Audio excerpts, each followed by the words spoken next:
Shalom friends, एक बार फिर से आप सभी का स्वागत है। आज मैं आपके लिए लेकर आई हूँ एक 1 ईयर बाइबल रीडिंग कैलेंडर। अगर आपका कोई बाइबल रीडिंग रूटीन नहीं है और आप कभी भी अपनी पूरी बाइबल कंप्लीट नहीं कर पाए हैं, तो ये वीडियो आपके लिए है। इसमें ओल्ड टेस्टमेंट और न्यू टेस्टमेंट के सभी चैप्टर्स को डे वाइज ऑर्गेनाइज किया गया है। डे 1 से लेकर डे 365 तक के सभी चैप्टर्स आपको यहाँ मिलेंगे। डे 365 पर आप अपनी पूरी बाइबल कंप्लीट कर पाएंगे, तो आप इसके द्वारा आशीषित हों। और अगर आपको ये वीडियो पसंद आती है तो आप अपने फैमिली और फ्रेंड्स से शेयर करें, और अगर आप चाहें तो आप सब्सक्राइब, लाइक और कमेंट भी करें और बेल आइकन को प्रेस करके नोटिफिकेशन ऑन करना ना भूलें। So praise the lord, shalom to everyone. Let's get started. Day 238, Psalm chapter number 128। परमेश्वर का भय मानने की आशीष। क्या ही धन्य है हर एक जो यहोवा का भय मानता है और उसके मार्गों पर चलता है। तू अपनी कमाई को निश्चय खाने पाएगा। तू धन्य होगा और तेरा भला ही होगा। तेरे घर के भीतर तेरी स्त्री फलवंत दाखलता सी होगी। तेरी मेज के चारों ओर तेरे बालक जलपाई के पौधे से होंगे। सुन, जो पुरुष यहोवा का भय मानता हो वह ऐसी ही आशीष पाएगा।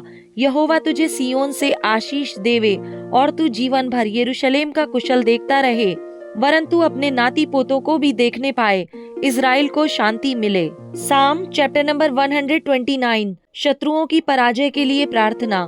इज़राइल अब यह कहे, मेरे बचपन से लोग मुझे बार बार क्लेश देते आए हैं। मेरे बचपन से वे मुझको बार बार क्लेश देते तो आए हैं, परंतु मुझ पर प्रबल नहीं हुए। हलवाहों ने मेरी पीठ के ऊपर हल चलाया और लंबी लंबी रेखाएं की। यहोवा धर्मी है, उसने दुष्टों के फंदों को काट डाला है। जितने सियोन से बैर रखते हैं उन सबों की आशा टूटे और उनको पीछे हटना पड़े। वे छत पर की घास के समान हो, जो बढ़ने से पहले सूख जाती है, जिससे कोई लवने वाला अपनी मुट्ठी नहीं भरता, न पूलियों का कोई बांधने वाला अपनी अकवार भर पाता है, और न आने जाने वाले यह कहते हैं, यहोवा की आशीष तुम पर होवे। हम तुमको यहोवा के नाम से आशीर्वाद देते हैं। साम चैप्टर नंबर 130। करुणा में परमेश्वर। हे यहोवा, मैंने गहरे स्थानों में से तुझको पुकारा है। हे प्रभु, मेरी सुन। तेरे कान मेरे गिड़गिड़ाने की ओर ध्यान से लगे रहें। हे याह, यदि तू अधर्म के कामों का लेखा ले तो हे प्रभु कौन खड़ा रह सकेगा। परंतु तू क्षमा करने वाला है, जिससे तेरा भय माना जाए। मैं यहोवा की बाट जोहता हूँ, मैं जी से उसकी बाट जोहता हूँ, और मेरी आशा उसके वचन पर है। पहरुए जितना भोर को चाहते हैं, हाँ, पहरुए जितना भोर को चाहते हैं, उससे भी अधिक मैं यहोवा को अपने प्राणों से चाहता हूँ। इज़राइल यहोवा पर आशा लगाए रहे, क्योंकि यहोवा करुणा करने वाला और पूरा छुटकारा देने वाला है। इज़राइल को उसके सारे अधर्म के कामों से वही छुटकारा देगा। साम चैप्टर नंबर 131। परमेश्वर में शिशुवत भरोसा। हे यहोवा, ना तो मेरा मन गर्व से और ना मेरी दृष्टि घमंड से भरी है, और जो बातें बड़ी और मेरे लिए अधिक कठिन हैं, उनसे मैं काम नहीं रखता। निश्चय मैंने अपने मन को शांत और चुप कर दिया है। जैसा दूध छुड़ाया हुआ लड़का अपनी माँ की गोद में रहता है, वैसे ही दूध छुड़ाए हुए लड़के के समान मेरा मन भी रहता है। हे इज़राइल, अब से लेकर सदा सर्वदा यहोवा ही पर आशा लगाए रह।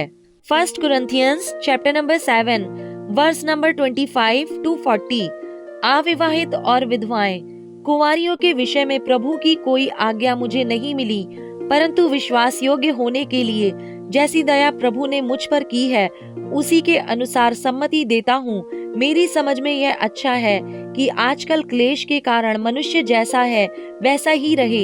यदि तेरे पत्नी है तो उससे अलग होने का यत्न ना कर, और यदि तेरे पत्नी नहीं तो पत्नी की खोज ना कर।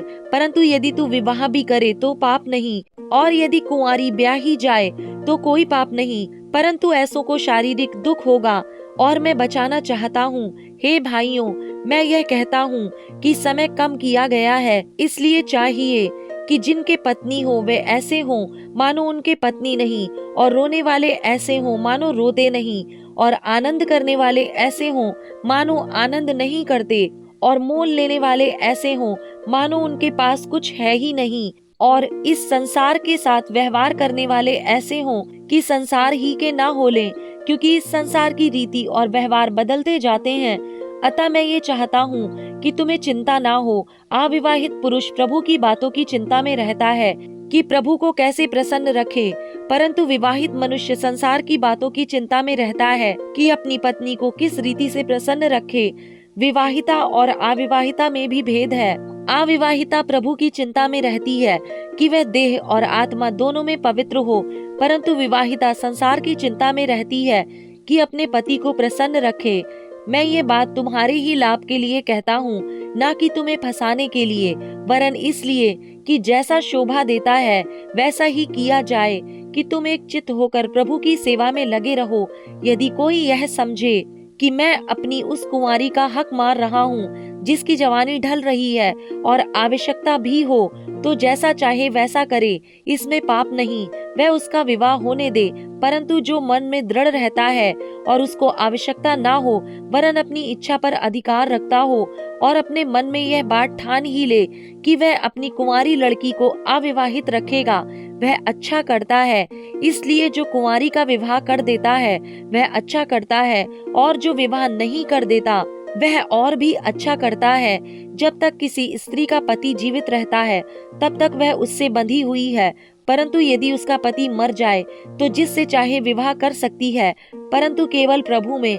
परंतु जैसी है यदि वैसी ही रहे तो मेरे विचार में और भी धन्य है, और मैं समझता हूँ कि परमेश्वर का आत्मा मुझ में भी है।